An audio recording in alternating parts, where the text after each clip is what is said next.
센과 치히로의 행방불명, 제가 가장 많이 본 영화입니다. 저는 이 작품을 처음 봤을 때 정말로 온몸에 소름이 돋아서 머리까지 따끔따끔 했습니다. 아직도 몇몇 장면들에서 박수를 치거나 눈물을 흘릴 정도입니다. 이야기는 이렇게 진행되죠. 아직은 미숙하고 제멋대로지만 깊은 속을 가진 아이, 끝없는 가능성을 가진 아이가 이름을 빼앗기고 대체 가능한 소모품 취급을 받으면서 그 가운데서도 소중한 것을 지키기 위해서 또 두려움을 무릅쓰는 과정 속에서 저마다 본래 자기의 이름을 기억해내고 그 이름값을 해내는 이야기입니다. 그 결과 마녀가 지배하는 세상에서 벗어나게 되는 아주 판타스틱한 이야기죠.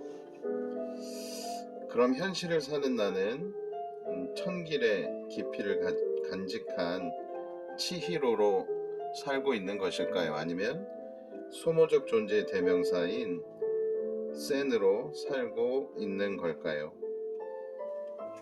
내 이름에 간직된 가치를 살아내는 사람들의 예배, 오늘 하루 어땠나요? 여러분과 함께 지금 시작합니다. 여러분 안녕하세요.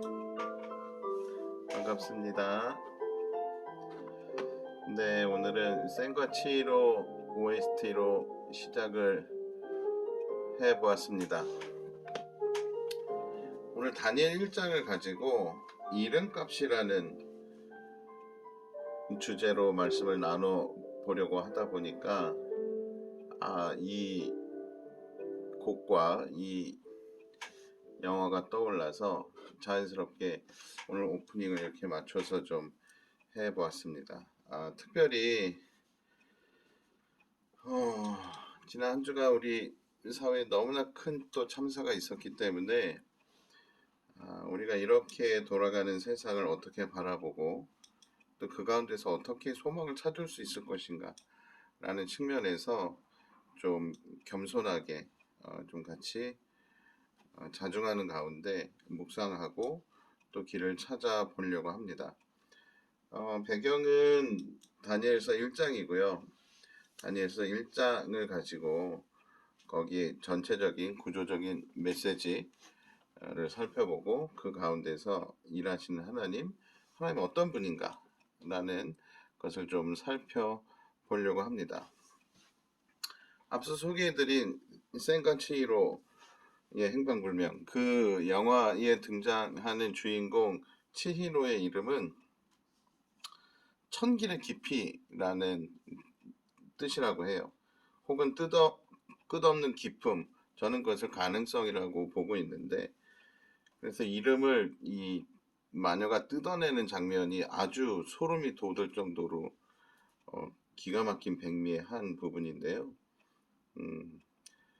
그 뜻글자인 한자의 이름을 히라가나죠. 뜯어내고 남겨놓은 이름 센이라는 숫자 1000의 의미를 가진 아이로 어떤 면에서 전락해서 헤쳐가야 되는 그런 운명입니다. 저는 이것이 이 세상에 우리들에게 고유하게 부여된 정체성을 잃어버리고 나는 누구인가 어디로 가는가 지금 여기는 어딘가 이런 고민을 하면서 사는 모든 우리들에게 주는 메시지가 있다고 생각을 하고 그것이 정말 그 메시지의 그 질문의 답은 성경에서 찾을 수 있다고 생각을 합니다.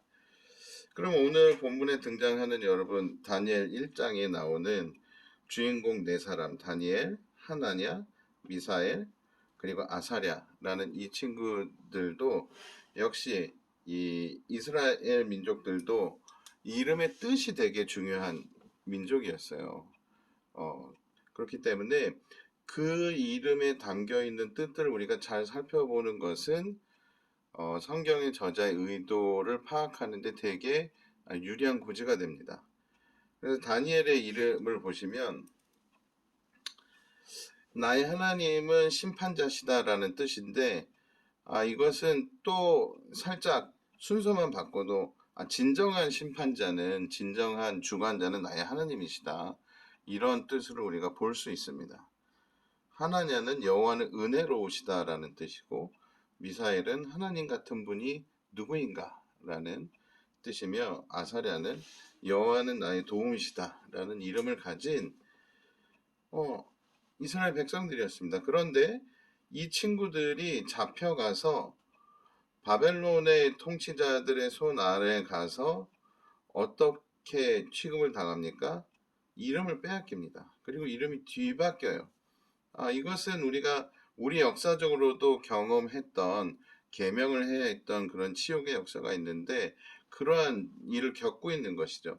그런데 그들이 붙여준 너는 이렇게 해라, 너는 이렇게 해라, 너는 이렇게 해라, 그런 이름들을 보면 원래 가지고 있었던 고유한 이름의 어떤 틀이 있죠. 그 사람의 틀에 대상만 바꿔놓는 식으로 이름을 바꿔놓습니다. 하나님의 자리에 바알이나 월신이나 이집트의 여신이나 메소포타미아의 신이나 이런 이 지역의 신들, 이런 신들의 이름을 갖다 놓는 방식으로 이름을 바꿔요. 그렇기 때문에 현재 이 다니엘 1장에서 바벨론의 통치자들이 이스라엘의 엘리트 포로들입니다. 이들은 저 본문 여러분 묵상하셔서 다 알고 계시죠? 네, 이 외모에서부터 내면까지 아주 빼어난 젊은 친구들을 잡아다가 이 엘리트 포로들의 이름을 빼앗는 방식이 나오는데, 그 방식은 뭐예요? 섬기는 대상을 바꾸라는 거예요. 너희들 보니까 이름이 다 야훼라는 신과 관련된, 여호와라는 신과 관련된 이름인데 그거 틀려 먹었어. 그렇게 하면 안 돼. 어떻게 하라고요? 섬기는 대상을 바꾸라는 거예요. 우리가 섬기는 신, 여기였으면 여기 법을 따라야지. 우리가 섬기는 신과 관련된 이름으로 바꿔라, 이 이야기예요. 그것이 정확히 이제 강의안 넣어드렸으니까 강의안을 좀 참고해 주시고요. 그러면 뭐라고요? 그 이유는 뭐야? 그렇게 바꾸라는 이유는, 그러면 혹은 그래야만 모든 것이 보장된다라는 무언의 협박을 하는 거죠. 기록이 되어 있지는 않습니다. 그러나 이것의 랭귀지는 그렇습니다. 섬기는 대상을 바꿔라. 그러면 모든 것을 보장해 주겠다라는 이야기를 지금 바벨론의 통치자들이 하고 있는 것입니다. 그러면 여러분, 섬기는 대상이 바뀐다는 것은 무슨 말일까요? 당연히 삶의 목적과 결의, 그 방향성이 달라진다는 이야기가 됩니다. 삶의 목적과 결을 달리하라는 요구를, 그래야지만 네가 안전하고 그래야지만 네가 원하는 행복을 가질 수 있어 라는 요청을 받는 그런 상황 속에 지금 다니엘, 하나냐, 미사엘, 아사랴, 이 친구들이 처해 있는 겁니다. 이 친구들의 원래 이름에 속해 있는 자기 정체성은 뭐예요?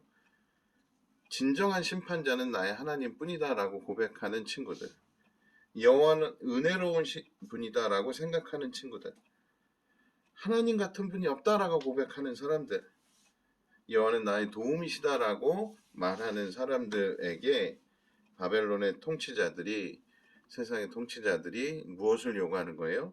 섬기는 대상을 바꾸라고 강력하게 요구하고 있는 현장입니다. 그렇기 때문에 다니엘 1장은 이 자체만으로도 구조적인 메시지를 가지고 있어요. 이 속에서 살아가는, 이와 같은 상황 속에서 살아가는 이 시대에 하나님 나라 백성들 보시오, 당신과 같은 삶을 살았던 선배들이 여기 있습니다. 이 이야기를 해주고 있는 것이죠. 그들은 어떤 사람들입니까? 이름을 빼앗는 세상에서 제 이름값을 톡톡히 하면서 살았던 사람들이에요. 이름을 빼앗는 세상에서. 다니엘 1장에 나오는 다니엘과 이 하나냐와 미사엘과 아사랴, 제가 굳이 세 사람의 이름을 또박또박 말씀드리는 이유는 맨날 다니엘과 새 친구, 다니엘과 새 친구, 우리 서태지와 아이들도 아니고 다 한 사람 한 사람 소중한 사람이기 때문에 이렇게 발음이 힘들어도 제가 또박또박 읽어드리려고 노력하는 겁니다. 그럼 여러분 보세요. 이 친구들이 이름을 빼앗는 세상에서 자기 이름값을 하며 살아내기로 했는데 그것을 정체성을 훼손하지 않겠다고 다짐하는 데서 시작합니다. 나를 더럽히지 않겠다라는 그 고백은 뭐냐면 나의 정체성을 훼손하면서 살지 않겠다라는 다짐을 했다는 것이죠. 그리고 그것을 실천해냅니다. 그 과정 속에서 오늘 여러분 강의 안에 발췌한 본문도 넣어드렸습니다. 다니엘과 이 하나냐와 미사엘과 아사랴가 취한 방식을 보면 정말로 그 다짐을 하고 현실적으로 가능한 커뮤니케이션을 해나갑니다. 권력을 가진 사람들한테, 권한을 가진 사람들에게 가서 담대함을 가지고 위협을 무릅쓰고 에스카하는 거죠. 그리고 현실적으로 그 일을 결정하고 이끌어줄 수 있는 사람들에게 계속해서 문의하는 과정이 나와요. 그것을 길이 한번 막혔다고 포기하지 않습니다. 첫 번째는 환관장에게 가죠. 그런데 환관장은 뭐라고 말합니까? 10절에 보면 너희가 먹고 마실 것을 정해 주신 분은 나의 상전이신 임금님이시다. 그러면서 뭐라고요? 너네 때문에 내 목숨이 위태로워지는 선택을 난 안 할 거야. 그랬더니 나중에 이 친구들이 또 감독관이 훨씬 더 먼저 많은 권한을 가진 사람한테 갔더니 이 사람은 몸살이는 사람이야. 그래서 자기네들을 직접 지휘하는 감독관에게 가서 요청을 하고 구체적인 안을 제시하고 그 사람이 합리적인 바운더리 안에서 그것을 받아들이는 프로세스가 나옵니다. 그래서 테스트 기간을 갖죠. 그 테스트 기간을 가진 다음에 그 감독관이 이 정도면 해볼 만한데? 라는 결정을 내립니다. 훨씬 더 많은 권한을 가진 사람은 자기 몸을 살리는 선택을 했어요. 그런데 훨씬 더 적은 권한을 가진 사람은 합리적인 바운더리 아래서 요청을 들어주는 권한을 하고 그 가운데 하나님께서 일하시고 있는 것들을 이것을 근데 그렇지만 환관장이 발뺌을 하지만 감독관에게 가서 다시 요청하는 것을 화를 내거나 그쵸 불순종으로 여기거나 그것을 어떤 반란의 징후로 여긴다면 불가능한 일이에요. 호의와 동정을 받았기 때문에 이 행간을 좀 여러분들 읽으실 수 있어야 됩니다. 이 사람이 자기가 책임지고는 않았지만 다른 사람이 책임지면 내가 그것을 뒤는 받을 수 있다. 뭐 이런 이야기를 하진 않았을까. 재미있는 상상을 해봅니다. 그러면 여러분 보십시오. 이름을 빼앗는 세상에서 이름값을 하며 살아냈던 이 믿음의 선배들을 보여주고 있는 다니엘 1장. 이 사람들의 그 이름값의 출발선은 뭐였다고요? 내 정체성을 훼손하지 않겠다라는 다짐. 그리고 그것을 현실 가능한 방법을 찾아서 실천했다는 것입니다. 그런데 이 사이에서 하나님이 일하시는 방식의 독특성을 우리가 발견할 수 있어요. 제가 그 독특성과 관련해서 본문을 발췌해서 편집해 드린 겁니다. 하나님이 일하시는 하나님이 주어로 등장하는 문장이 3번 나옵니다. 다니엘 1장 이것이 2절, 9절, 17절 이렇게 하나님 혹은 주님이 주어로 등장하는 문장이 이렇게 3개 나오는데 첫 번째는 뭐예요? 주님께서 유다의 여호야김 왕과 하나님의 성전 기물 가운데서 일부를 느부갓네살의 손에 넘겨주셨다 라고 하나님이 이 주체적으로 행하신 기록이 이전에 나옵니다. 9절 하나님은 다니엘이 환관장에게서 호의와 동정을 받도록 해주셨다. 좀 아까 말씀드린 부분이죠. 17절 하나님은 이 네 젊은이들이 지식을 얻게 하시고 문학과 학문에 능통하게 하셨다. 그 밖에도 다니엘에게는 환상과 온갖 꿈을 해석하는 능력까지 주셨다. 그런데 여러분 구조적으로도 이 문장들이 어디에 있어요? 느부갓네살 왕이 예루살렘 쳐들어와서 성을 포위했다는 내용과 그가 이 전리품들을 가지고 자기가 섬기는 신의 보물 창고에 전리품들을 넣었다라는 것 사이에 들어가 있어요. 당연히 또 8절은 뭐예요? 당연히 9절은 당연히 8절과 10절 사이에 있겠죠. 그렇지만 이것을 의미론적으로 볼 때 여러분 한번 보시라는 거예요. 하나님께서 다니엘이 환관장에게서 호의와 동정을 받게 해 주신 것은 무엇과 무엇 사이에 있습니까? 다니엘이 결단을 하고 간청을 하는 것과 그 간청을 듣는 환관장이 자기의 면피를 위해서 거절하는 것 사이에 하나님이 일하시는 게 들어있어요. 그럼 17절은 무엇입니까? 환관장은 거절했지만 감독관은 테스트 기간이 끝난 다음에 그 부분이 16절입니다. 그들에게 지정된 음식과 마실 포도주를 주지 않고 채소를 주어서 먹게 했다. 다니엘과 하나냐와 미사엘과 아사랴가 요청한 것을 해주었다. 이것과 또 자기가 해야 되는 일, 이 감독관이 해야 되는 일, 환관장이 해야 되는 일, 이들이 훈련을 마친 생도들을 왕에게 데려가는 일 사이에서 하나님이 어떤 일을 하셨는지를 보여주고 있습니다. 이것의 특징은 뭐예요? 우리의 결정과 선택, 그 사이에서 일하시는 하나님을 문학적으로 보여주고 있어요. 구조적으로도 보여주고 있습니다. 여러분, 하나님이 인격적이시라고 우리가 표현할 때는 여러 가지 다양한 방식으로 표현할 수 있지만 뭐 커뮤니케이션 하시는 분이다. 뭐 이렇게도 표현하실 수 있지만 다니엘서의 관점에서 다니엘서 1장의 관점에서 볼 때는 뭐예요? 우리의 결정과 선택 사이에서 일하시는 그분이 인격적인 하나님이시라는 거예요.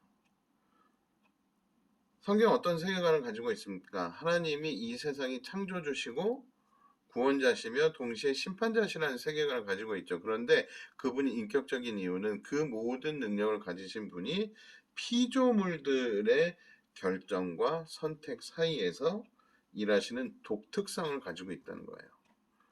이 점을 여러분 기억해 주십시오. 모든 것을 하나님이 주관하시지만 사람에게 무엇을 주셨어요? 자유의지를 주시고 우리들의 역할과 몫을 주신 하나님을 기억해야 합니다. 그분이 인격적인 분이라는 것은 그렇게 우리에게 자유의지와 역할과 몫을 주시고 피조물들의 결정과 선택 사이에서 그 사이에서 하나님이 하나님 되시는 역할을 해 주신다는 것이죠. 그러면 여러분 한번 봅시다. 이들의 이름을 살펴보면 아까 말씀드린 것처럼 이 네 사람의 이름에 담겨 있는 정체성, 이들은 도대체 무엇을 고백하는가? 이들의 정체성을 한마디로 말하면 무엇인가? 물론 하나님 나라 백성이죠. 하나님 나라 백성입니다. 그것을 제가 아사랴와 미사엘과 하나냐와 다니엘의 이름에 담긴 고백이라고 강의 안에 넣어드렸는데 같이 한번 읽어주실래요? 시작합니다. 여호와는 나의 도움이시며 여호와 같은 분이 없습니다. 당신은 은혜로우신 심판자, 당신은 우리의 하나님입니다. 이게 이 친구들의 고백이고 그 고백이 곧 정체성이죠. 우리는, 저와 여러분은 이러한 고백과 정체성을 가지고 있는 사람들입니다. 맞죠? 네. 그런데 그럼 이제 우리가 우리의 현실을 바라보면서 좀 무언가를 캐내야 돼요.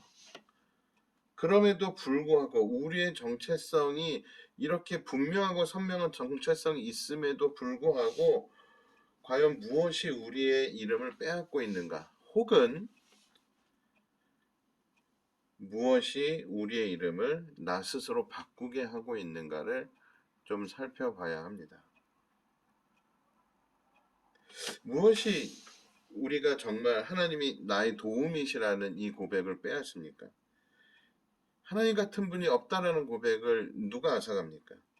혹은 하나님은 은혜로우신 심판자라는 이 고백이 내가 하지 못하는 이유는 무엇입니까? 나의 하나님이라고 고백하지 못하는 이유는 무엇일까요? 우리는 알고 있어요. 세상에는 영원한 것과 일시적인 것이 있다는 것을 알고 있습니다. 그것에 대한 견해 차이로 우리는 각각 다른 선택을 하게 되죠. 예를 들자면 이런 거예요. 일제강점기 때 많은 사람들이 변절자로 살았습니다. 그리고 그것을 아무렇지도 않게 생각했어요. 그것을 잘 보여주는 몇몇 사료들도 있고 영화들도 있죠. 거기에서 나오는 중요한 이 사람들의 뭐라 그럴까요? 자기 변호하는 왜 그랬냐 하는 말에 왜 변절자가 됐냐, 왜 변절자가 되어서 앞잡이 노릇을 했냐 라는 말에 뭐라고 이야기합니까? 보통 독립이 될 줄 몰랐지 않냐. 이렇게 될 줄 몰랐 줄 내가 알았으면 그랬겠냐. 대일본 제국이 영원할 줄 알았다. 그 이야기가 상당히 많이 등장하는 공통 분모입니다. 그것은 뭐예요? 일시적인 것과 영원한 것에 대한 견해 차이가 다르다는 거예요. 독립을 꿈꿨던 사람들은 언젠가는 반드시 독립이 될 거라는 것을 바라고 소망하며 실제로 그것을 믿으며 살았죠. 그것을 믿었기 때문에 추구하면서 살았던 거죠. 그런데 변절했던 사람들은 어떻게 한 거예요? 이미 게임이 끝났어. 그리고 이것이 훨씬 더 오래 갈 거야. 라고 생각했던 것이죠. 이 일시적인 것과 영원한 것에 관한 견해 차, 이것은 다른 말로 말하면 무엇이 됩니까? 믿음의 차이예요. 지금 눈앞에 보이는 이 일시적인 것, 사실 일시적인 것이라고 생각하면 그렇게 안 하겠지만 뭐라고요? 지금 눈앞에 보이는 이것, 이 현실의 세계가 영원할 거라고 사실은 믿는 겁니다.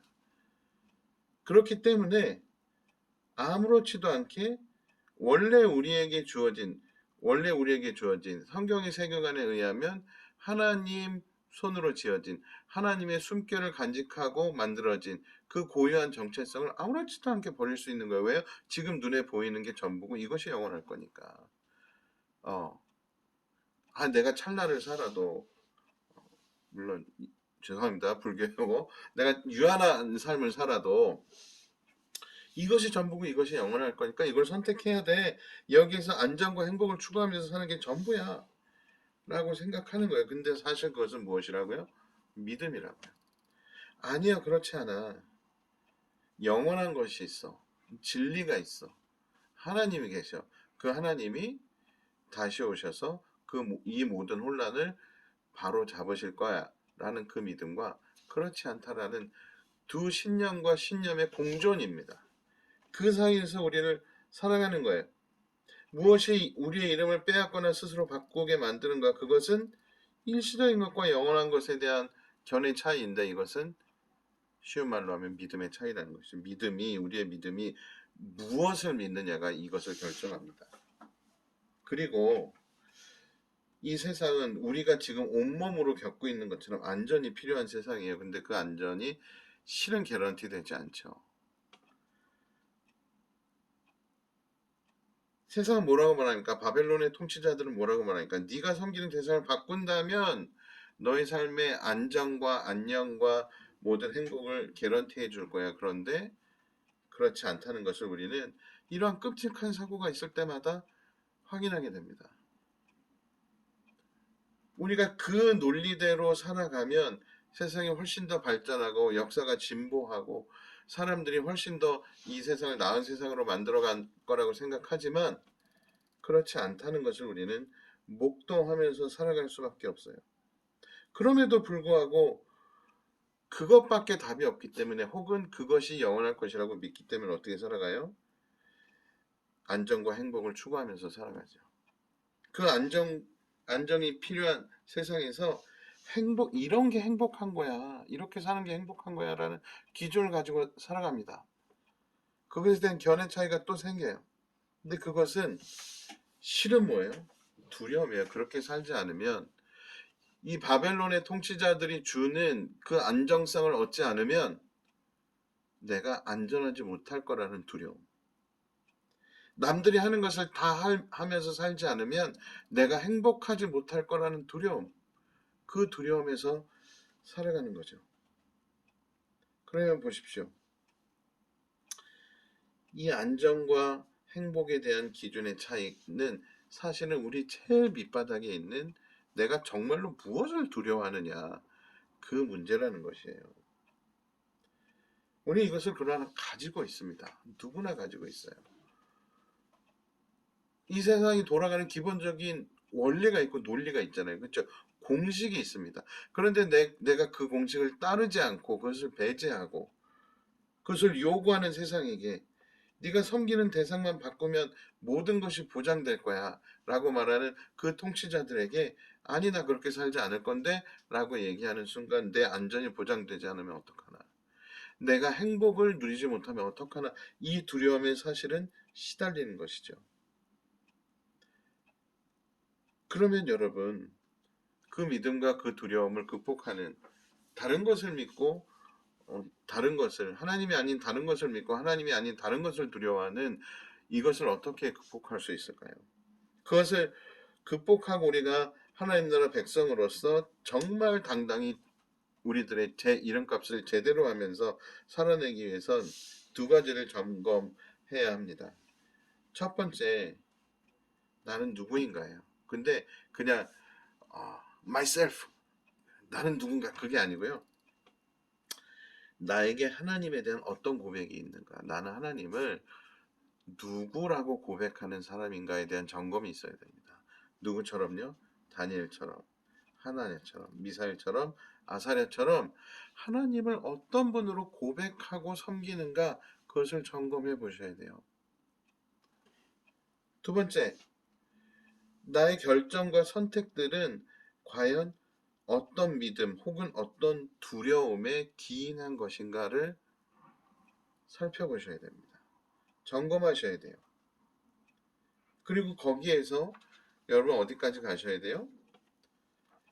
여러분들이, 저와 여러분이 정말 우리의 일상적인 상황 속에서 이런 신앙적인 상황이 공존하고 있는 이 나의 현실 속에서 하나님에 대한 고백 위에 정말 하나님에 대한 고백의 뿌리를 받고 그 유혹에 흔들리지 않으면서 무엇을 선택하는 거예요?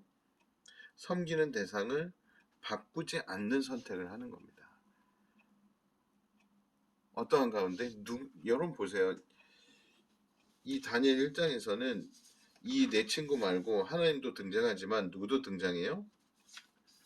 바벨론의 통치자인 바벨론의 정권을 가진 왕이 등장하죠. 그 밑에 모든 신하들의 장인 환관장이 나오죠. 그리고 이들을 교육하고 관리 감독하는 실무자인 감독관이 나오죠. 우리가 이런 세상 속에 살아가잖아요. 근데 그 가운데서 뭘 하는 거예요? 무엇을 요구받아요?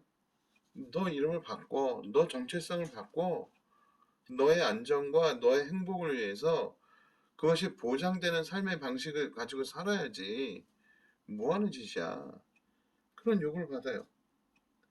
그런데 우리는 누구기 때문에, 하나님 나라 백성이기 때문에 하나님을 어떻게든 뭐라고든 고백하는 사람이기 때문에 우리는 내 고백의 뿌리를 내리고 이 세상을 살아가야 됩니다.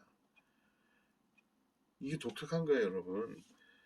하나님이 강압적으로 우리가 신앙생활을 하도록 하는 게 아니에요. 내가 하나님을 어떻게 고백하고 어디에 뿌리를 내리고 어떻게 액션하면서 살아갈 건지를 우리가 결정할 수 있게 해놓으셨어요. 놀랍지 않습니까? 나는 누구이며 나에게 하나님에 대한 어떤 고백이 있는가? 나의 결정과 선택은 어떤 믿음 혹은 두려움에 기인하는가? 그것을 점검하셔야 됩니다. 그럼 여러분 보십시오. 특별히 다니엘서 1장의 1절은 이 역사적인 상황과 신학적인 상황이 공존하고 있음을 첫 문장에서부터 이야기해주고 있어요. 제가 다니엘서 1장 1절을 강의 안에 넣어드렸지만 한 번 더 읽어드리겠습니다. 유다의 여호야김 왕이 왕위에 오른 지 3년 되는 해에 바벨로니아의 느부갓네살 왕이 예루살렘으로 쳐들어와서 성을 포위하였다. 하나님의 백성들이 잘 살아가고 있었는데, 잘 살아갔다고 합시다. 우리가 역사를, 성경을 읽었던 사람들은 때가 차서 심판이 임했다는 걸 알고 있지만, 바빌로니아의 느부갓네살 왕이 어떻게 한 거? 예루살렘으로 들어와서 성을 포위하고 예루살렘의 백성들을 옴짝달싹 못하게 포위하고 있었다. 이게 다니엘서의 스타트를 끊어주는 배경 설명입니다. 세상의 권력을 가진 통치자가 하나님 나라의 백성들을 포위하고 꼼짝 못하게 만들었다.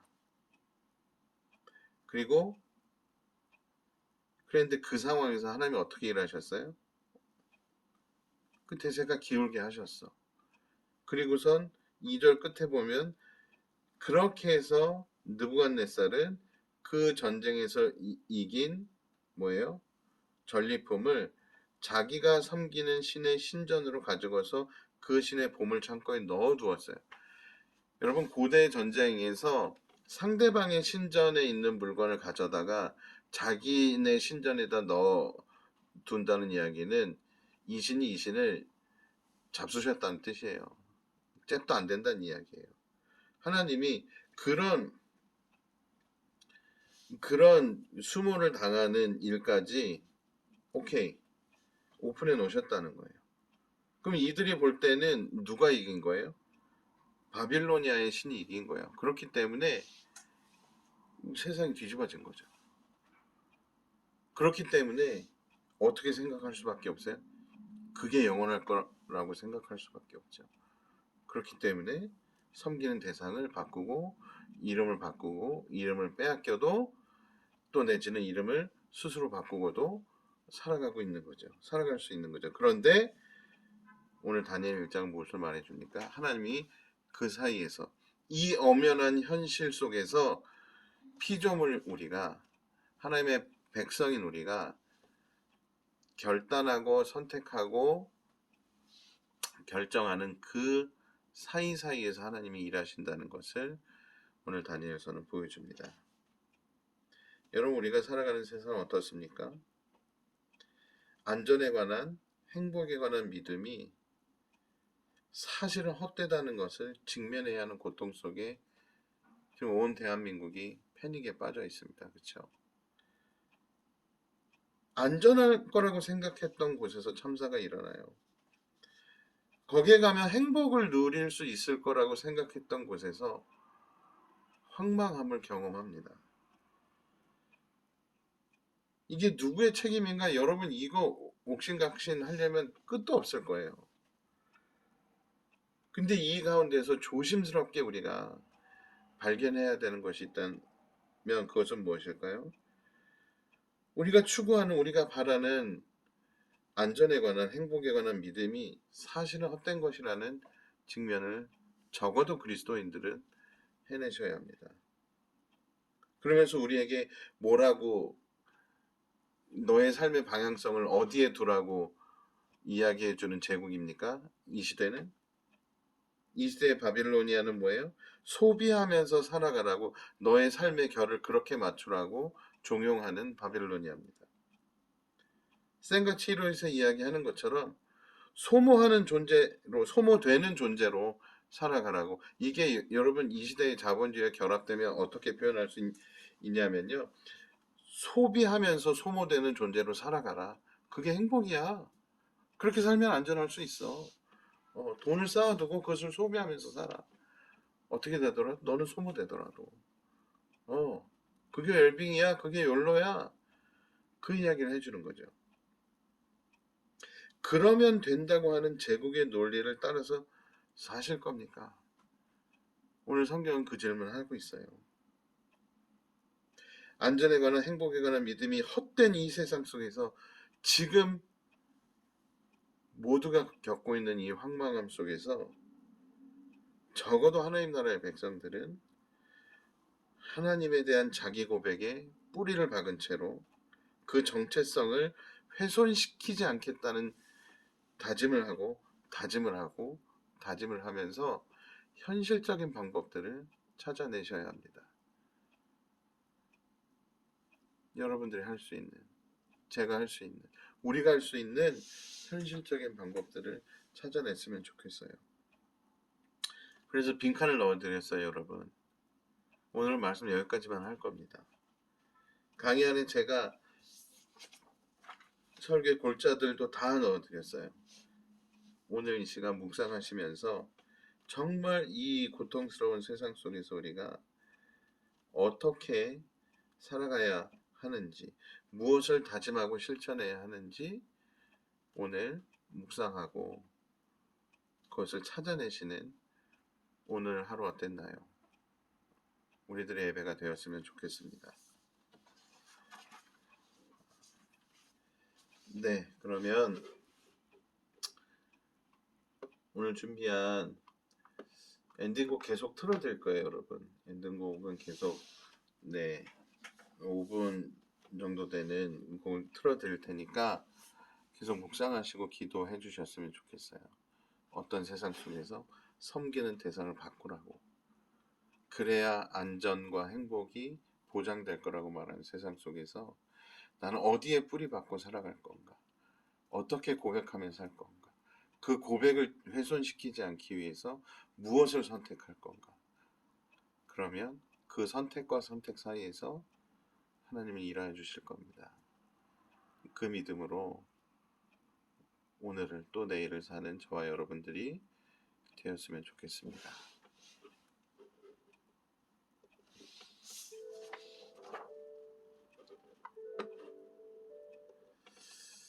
오늘 엔딩곡은 Not Like You라는 곡인데 놀랍게도 센과치히로의 테마곡과 비슷한 곡입니다. 클로징 멘트하고 오늘 하루 마치도록 하겠습니다.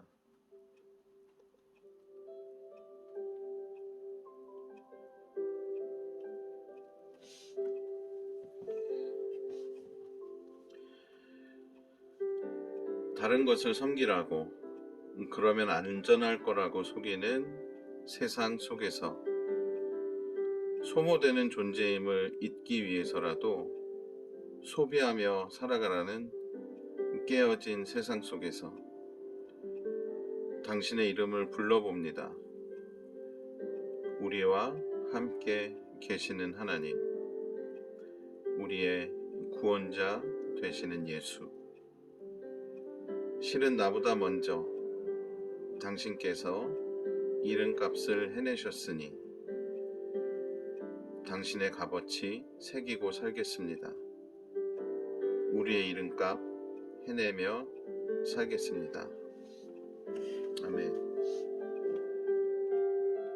오늘 하루 어땠나요? 여기서 마치겠습니다. 여러분 감사합니다.